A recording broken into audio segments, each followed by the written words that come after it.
All right, let's just start with how you guys are doing now. How has life been since this happened? I would say challenging.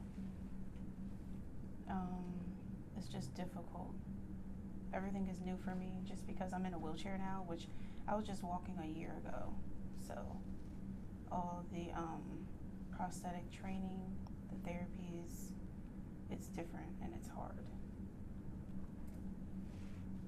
It's definitely been an adjustment. Imagine having like a certain way of life and like everything changes overnight. So there's certain things that we have to do differently, things we have to take into consideration. If we were to go out into the world, like even just going out to dinner, going to museums, we need to make sure that we have an accommodated car to be able to get there for Peach, that everything is accessible for her.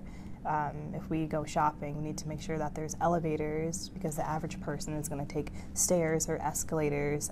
So we have to make sure that things are accessible for her. And sometimes just mentally held back, intimidated by crowds, overwhelmed by just being around people, because life is, it's different for us. But we do try to find positive moments inside of all the chaos too. So if we do have like a date night or movie nights, things like that. So we try our best to see the light in a very dark time. Yeah. How has the physical therapy to relearn how to walk with your prosthetic been going? It's harder than it looks. I don't think I was prepared for all of it, but I think I'm handling it well. I just wish I didn't have to do any of this, but it just helps my story along. So when I tell it, they best understand like all the things that I did go through. So I think I'm doing the best I can, but I think I'm doing pretty well as well. So definitely need to give myself some credit. How does anyone prepare for this? That's kind of like the biggest thing.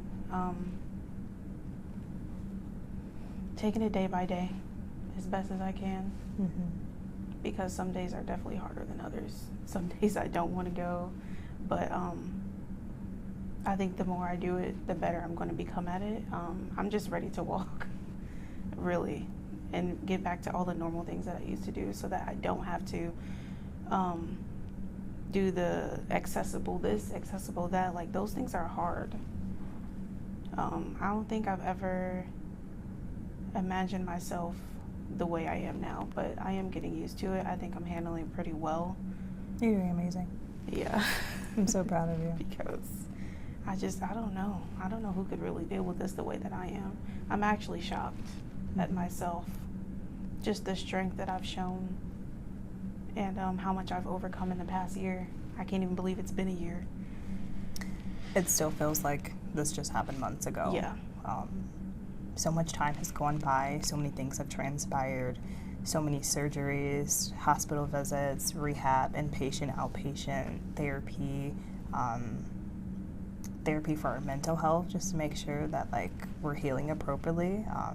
There's a lot of things that go on, but I do commend you for your strength, because I don't know how I would be if that happened to me or vice versa, but I think one thing that helps is that we have each other. And so if one of us is down, the other one is always going to pick each other up. I can't imagine doing this alone, so I'm happy that I have my life after all the chaos. What are you said it's been a little bit more challenging than you expected. What are, the exercises that they're having you doing? What are some specifics that are difficult? Honestly, the endurance of like, imagine like sitting down for like a year and then like you're up now and you're trying to like walk. So then like those are like the challenges I face, and then also just getting the motion and the movement and like trusting the prosthetic, because now I like that's my anchor now. I have to rely on that. So it's hard. It's more like a mental thing though. But I think with time and like just the repetitiveness of it, it'll get easier. It's starting to get a little easier, but it's definitely going to be a while. Is there like a timeline of when you hope to be able to be walking on that? I'm thinking by the end of the year, like hopefully just walking just with a cane, without a walker, and like without any type of like support.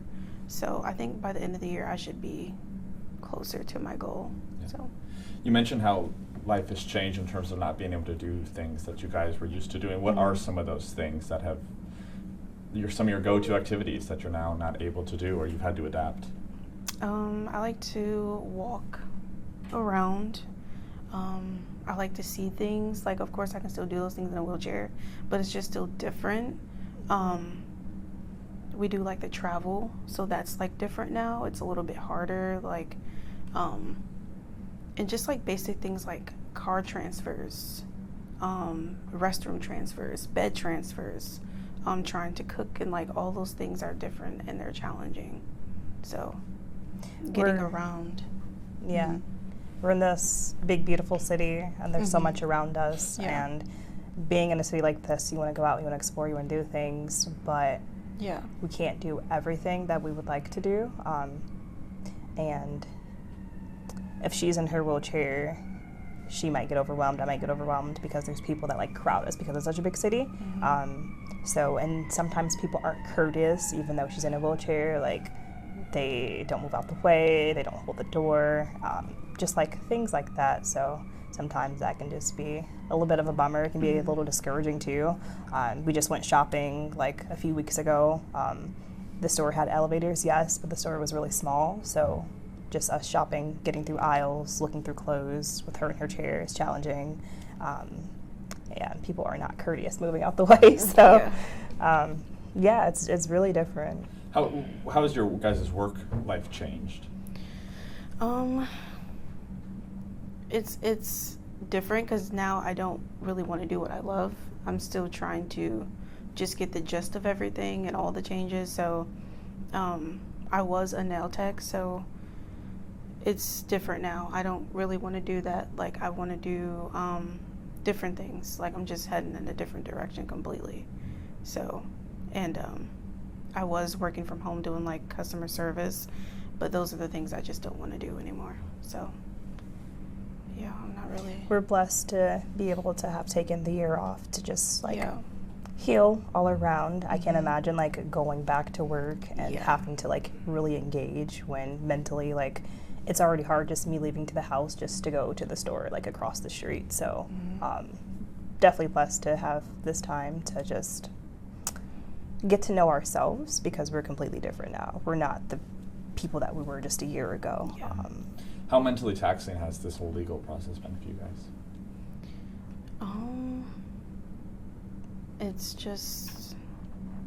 It's been hard, difficult for sure. I just want those who are accountable to be held just that. I just don't see any other way for us to have peace if justice isn't served as far as accountability. So I feel like the city's pushing back really hard. So with so many like stops and delays, it delays everything. It delays our healing process just to find closure, to find justice. It just, as much as it gets delayed, it's like the longer we have to like dwell in what happened to us, the longer we have to talk about what happened, relive the events. So I think we're just finally ready to get to a place to where we do get that official closure. We get closure for us and for those that aren't here that didn't survive the collapse. Justice for them, just knowing that all that had something to do with the collapse, every single one of them is held accountable. Because it's not okay what happened, and there are people that lost their lives that can't speak for themselves. Their families can advocate as much as they can, but because we were affected so badly too, like, we want to advocate for them and make sure that like people know that this isn't okay, and we're fortunate to be living right now. Like, that could have been us, it could have been anybody. So Let's go back to that day, May 28th of last year. Take us through what you guys were doing before this happened. What was your day looking like? This is a normal day. Yeah, we're about to cook dinner because that's what Yeah. we do. Like we cook, like we're big on like cooking and soul food and like that type of stuff. So it was literally we just ordered groceries. We're about to cook. We were actually just had put them away, and then we had sat down to just relax for a moment before we started cooking, and then things started to detach from the walls. The walls started to separate.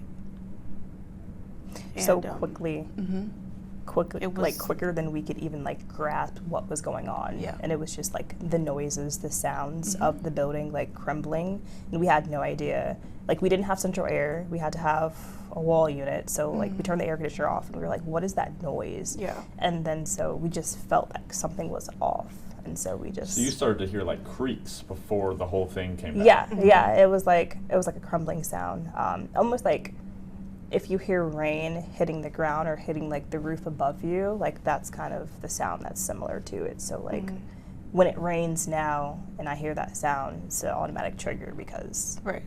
in my mind it sounds like the building is crumbling. So. So take me through the image of you guys are in your apartment. Are you sitting next to each other? Where are you guys positioned? We were in the sitting apartment? next to each other because we Yeah. were sitting on the couch, and she noticed that the wall next to the couch was starting to pull apart, and so she kind of went over there and looked at it, and I wasn't really thinking like that was going to happen. I just like okay, that's weird. That's something we definitely need to bring up to those who need to be told, and before we knew it, the above the bathroom, like right outside the door frame, it was cracking at the top.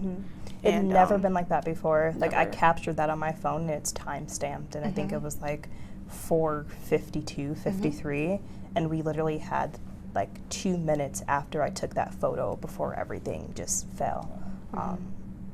There was a window that never opened that was open. Everything was and it was like a ajarred, gap this and big, there and we were- were like, "How?" I'm like, "Did you Yeah. open it?" She's like, "No, did you open it?" I was like, "No," and Like all the windows just started to like shift. Like it just didn't make any sense. yeah, we didn't have time to grab purses, put shoes on. No. We were barefoot. I still had on like just like shorts and like a basic t-shirt. Yeah. And but once we realized, she ran across to grab one cat. I grabbed the other cat because I actually had just gotten her a kitten like a week prior. So I grabbed the little kitten. She grabbed our 4-year-old cat, and we were literally about to head out the door. She already had her hand on the door, but literally within that second, everything fell. I was already down with the kitten still in my hand. I do remember watching him just fall out of my hands though as I was going down in the building as it was falling. So you fell with the building. Wow. And what floor did you guys live on? The 4th. So you fell four stories down. Yeah. With your cat. And then 2 stories above us was falling on top because it was a 6-story building. So Yeah. she's falling and everything's falling with her and falling on me. And I had a cat too, Marley, which he didn't make it out the building. And I was at the door, and as everything like fell from above me down, he slipped out of my hand into the corner of the door, and then everything just fell and I couldn't grab him. So I like watched him slide, knowing I couldn't save him because I didn't even understand what was happening. I didn't even know if I was gonna make it out the building. I knew that she fell because I heard her scream from behind me. So I'm just like standing here on these pieces of wood with nothing surrounding me. I can't see anything. It looks like I'm in the clouds because there's so much dirt and debris just everywhere. I had to pry the door open because everything was shut. I almost thought I wasn't going to be able to like get out of the door. I don't even know how I made it out the door. And somehow I had like my phone in my hand. I don't even remember like how. I didn't have anything in my hand but my phone when I got out. And I got the door open, and I like was trying to dial 911. But I think I was in shock of trying to catch up on what was going on. There was mud, debris, just wet, just gross. I got out the door and like I looked to the left and there were people like peeking out of their apartments, confused on like what was going on. And I was just yelling like, building just collapsed, like you guys need to leave. And they just like stared at me, not understanding. I'm like, okay, like can you guys see me? Like I know I'm alive. And so I thankfully like we were on the end, so I was closest to the stairway, so I was able to get out. And the crazy thing is the door that I like went out of is the same door like the firemen like went in and like around the corner to get to her. So knowing that like I left the building and she wasn't too far away from where I was just. How much space was there, Lexus, between, you said you kind of had your hand on the door. Mm-hmm. Was there between, like, you had a floor to stand on and you had empty air? Yeah, there was, I mean, I'd probably say there was like this much floor left and me standing on it.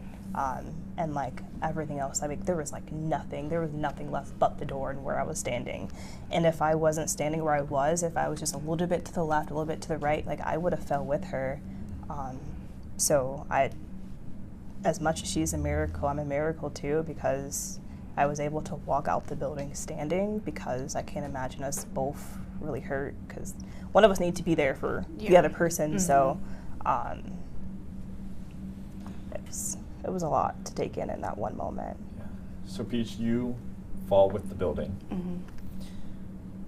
Just take me through, if you remember what you were thinking, or were you just take me through that? I remember that everything. Yeah. Once I fell and everything kind of just settled, I couldn't move my legs. Like both of them were just pretty much crushed. And then I feel like I just was in complete shock. I could not believe what just had happened. Number one, I was scared. I didn't know where she was. I was terrified that she was under something that she couldn't get out of. I wasn't really worried about myself in those moments. I was more so worried about her and our cats, because like they are my family. So I knew that I was still breathing, but I just was terrified that she was not. And there was a lot of water pouring down on me, and it was a lot of metal, and I had cement just stacked up like on the side of my head. And I did have my arms free, so I was moving a few things so that I could breathe. And then I was able to reach down a little bit and like tap my thighs to see if I still had movement in my legs. And under my feet, I felt a lot of debris, and I was scared to move, but I had to do just a little bit of movement so that way I could just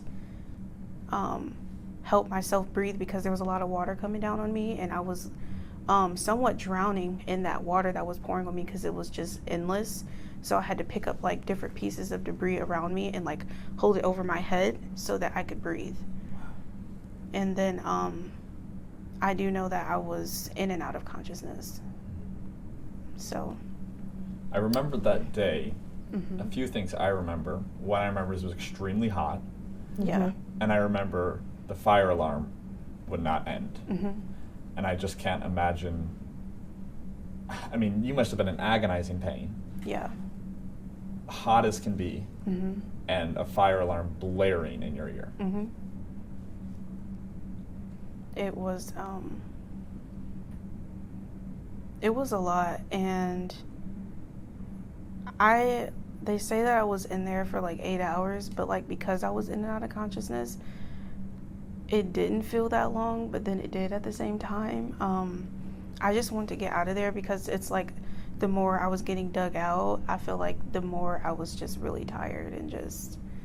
Digging yourself out? No, when the fire department showed up, like when they were digging me out, I was just grateful enough to be conscious when they arrived to yell that, you know, I'm here, because I know there were others that could not. So I was very fortunate enough to be able to have some type of vocal left in me, because I was mainly yelling for her to see if I got any type of response, to see if she was even still in there and conscious. And it was very hot, and I was just soaked in debris and just dirt and filth. I was completely drenched in water, of course, and hearing her voice when they did get me dug out was the biggest sigh of relief. At that point, I didn't care, because once they did have to amputate on the scene, I didn't care, because I just wanted to live and get out of there. I just wanted that nightmare to end. So I was already departed from my leg mentally in that moment when they had to amputate. And I'm assuming there was just so much rubble on top of you, they felt like they couldn't move enough of it to get to your leg. Yeah. I was still kind of pinned down a bit. They were able to get one leg free, but the other one, it was still pinned down pretty good. So had they moved anything else at that point, all of it just would have fell on top of me. So I'll take not having a leg and being alive than being taken out the way that I would have been. So in those 8 hours, did you ever think you were going to die? There was a moment, but then my survival skills kicked in, and it was like, no, this isn't it for you. Like, you're going to live to tell your story. So it was a lot of mentally telling myself and preparing myself to live. Dying wasn't an option that day. Lexus, I want to play a video for you, if it's okay. We have some body cam video from police officers when they first see you. I just want to play that for you and kind of bring you back to that and what was going through your head as your wife is, you don't really know where she is at this time. Ma'am, come with me, come with me. I got medic over here, come on. I'll get you over there, okay? You're okay. I remember the officer. Okay, where were you at? Okay. In the middle of the building. Okay. You're okay. Yeah. I'm trying to get over to medic. I don't want anybody going through there, including you guys, okay? We've got gas. I know. Seriously. I know, I'm with you. Let's see. We're gonna get you over there, okay? Here. You good if I walk around the north side? Yeah, just go out. Alright, yep, I'll go right this way. Come with me, okay? Come on. Okay. Okay, come with me. Okay, we got fire working in, okay? Come on.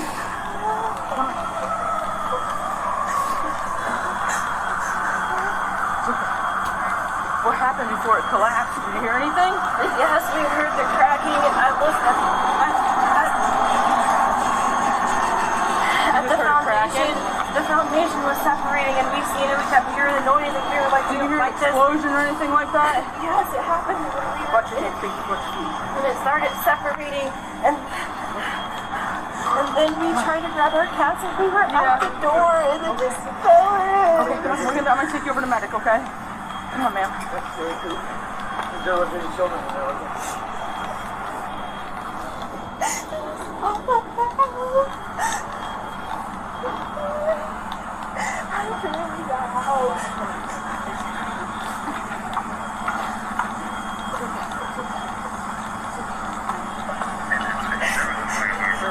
Just walk in the middle of the street, okay? In case anything else happens. We had both of them in our hands. Did you? And then it just I'm taking over the medic. Yeah, I know. I've got him CP over here. it literally just fell in, Yeah. and everything just fell on top of me. And I barely got out the door. Like there was this much space at the door, and the rest of the floor was gone. Okay. All these people are residents right now. We're chasing them up to the church. Yeah. Okay. I got one here for you. She was in it, 4th floor. Her apartment collapsed. Okay. Can you get to the ambulance with us? She's walking okay, but I just wanted to get her checked out. I think it cut me in the neck. Okay, they're gonna take a look at you, okay? The male EMT came to visit you at the hospital when you were awake. Whew, that's a lot. You okay? Yeah. Just take me through those moments. What's going on in your head? I remember everything so vividly, and then to see it is just like mind-blowing, and to see the like condition I was in, just covered in. So I was freaking out because I had no idea where my wife was, and oh my goodness, that's a lot. That's a lot to take in. And you remember things, but to physically see them from a different perspective is... I'm like lost for words because I'm just happy that like people were there to help us and to be there for me, to comfort me. And like when I came out, like so many people from the community were like already there because they were just in the area and they seen what happened. So to have that comfort and not like come out of the building like alone, I feel like was really helpful because I was in a lot of shock. Do you feel like that they took care of you that day? Yeah, absolutely. I'm grateful that I was very persistent on like, she fell, I know she's in there. I had a feeling on where she was, and I knew, it's like we've been together for so long, I could feel her presence and know that she was close, and I knew she was okay, but I needed to like physically see it and hear it. Thankfully, they allowed me to be close to the scene and communicate with me. So like as they were going in and out of the building, they were communicating with me, telling me they found her, and then a little bit later, we found her, but she's stuck, we can't get her out. They possibly thought that they might have to amputate both legs because they were pinned, because her, which is residual limb right now, is very damaged. Even though she still has one leg, it's very damaged. And that just took so much just healing it by itself. But to know that she possibly could have lost both legs is a lot. And that would have made things just even more harder for her. But they didn't give up, and I'm happy that they didn't. And they were able to free one of her legs, and like they came out and they told me they got one, but they just couldn't get the other one. And so they said like, we're probably gonna have to amputate it, and I was okay with it because I wasn't gonna be selfish and say like, no, you can't. I knew that she would want that to happen if that meant that her life was gonna be saved, as she said, which is, so it was important that they did that because it saved her, and I'm happy that I have her. I'd be lost without her. Like I can't even imagine life without you here, so, and Peach, did you break any bones in the fall? I did not. Wow. Not one bone. it's freaky almost because how Right. surrounded with so many things that fell that were heavy. It's a miracle. That is unbelievable.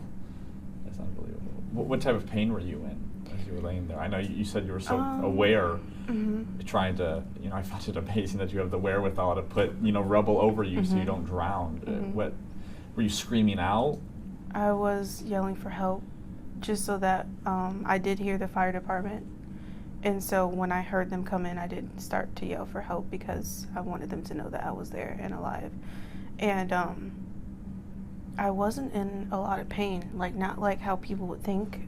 I feel like I was just too in shock to feel anything. And then The body does some incredible things in situations like that. And so waking up from being put in the induced coma because my body was going through entirely way too much. When I did come to, I wasn't in pain either. I wasn't in pain, not up until I got the third surgery. Then I was in a lot of pain because I think that my right leg had just gone through it at that point after all the surgeries that I've had. But I feel like I was still in shock. Even when I woke up, I was still in shock. So I really just didn't feel anything. I was numb to everything.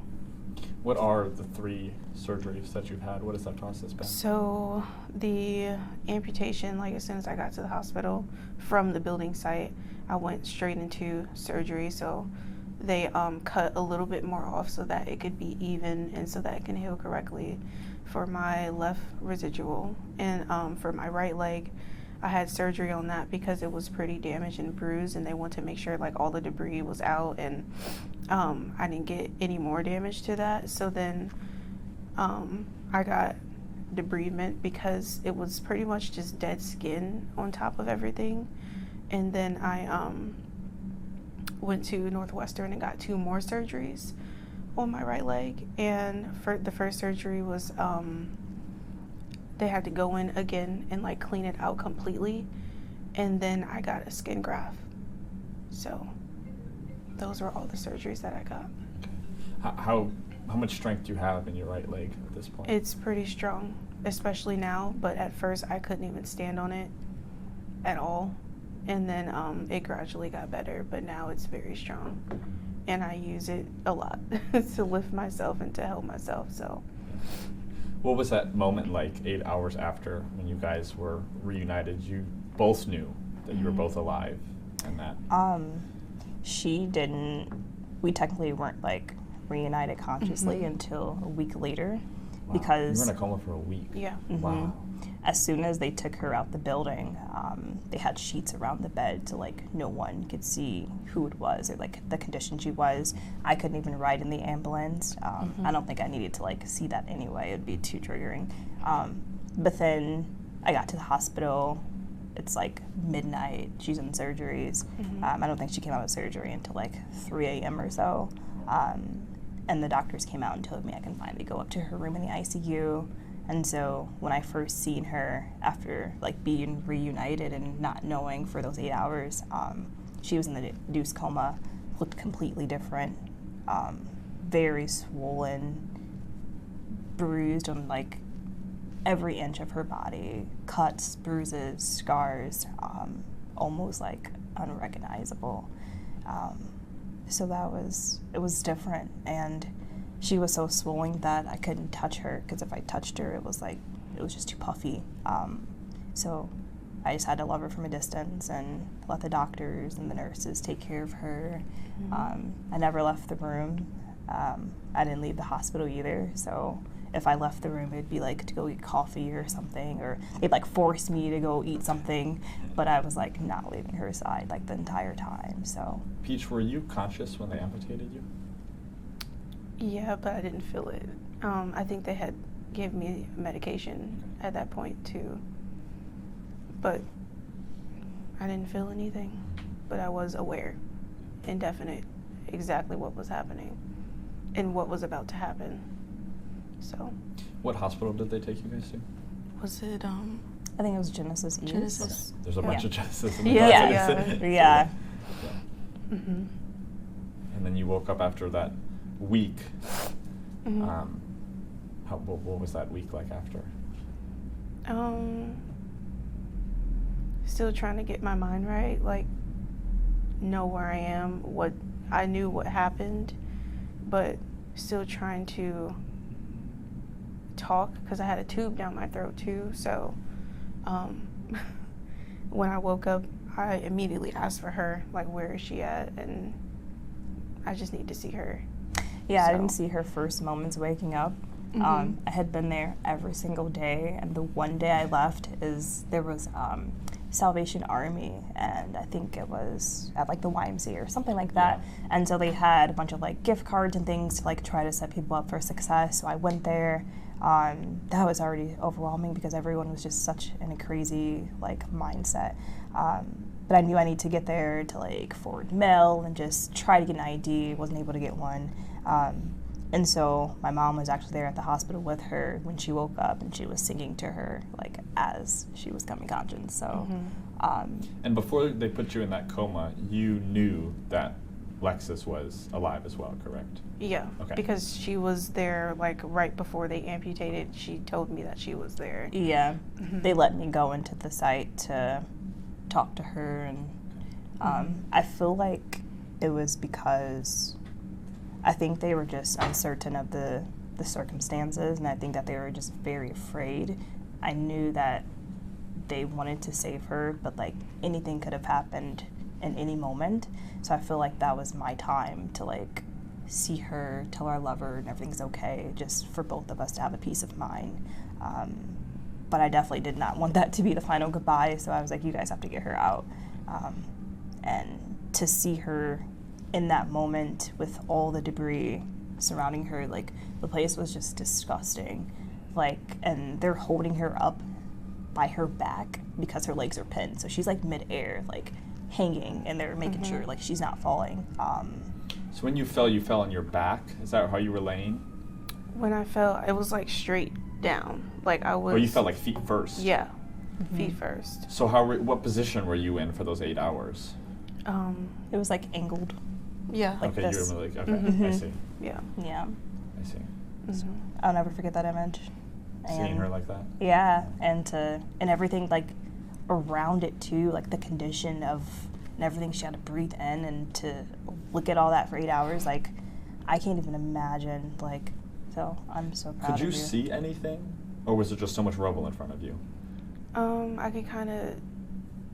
I don't remember what exactly I was even looking at. Like I do remember a lot of rubble around me.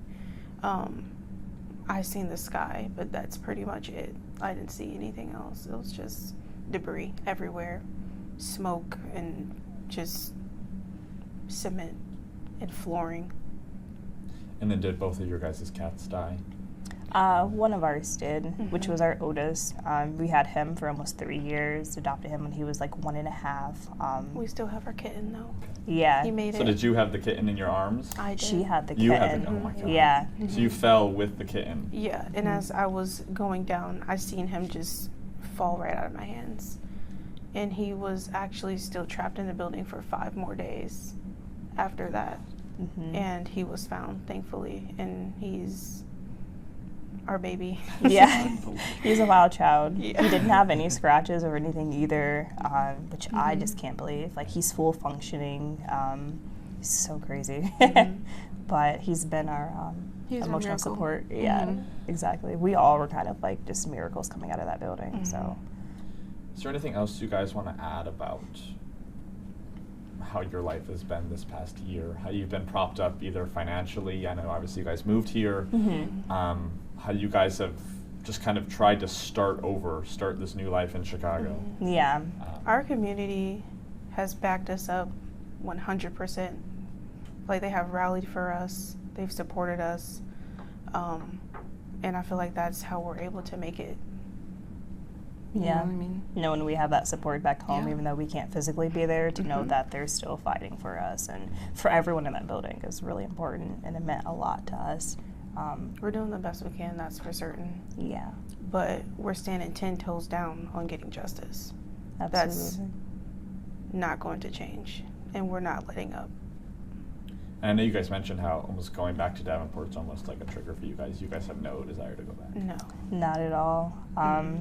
If we ever had to go back, I feel like it would just be, it'd be so different because we grew up in the Quad Cities. We grew up on the Illinois side of Quad Cities, and we moved to Davenport, like, only lived there for maybe like the last 3 years. And so because it's such a small city and area, everyone knows everyone knows our story.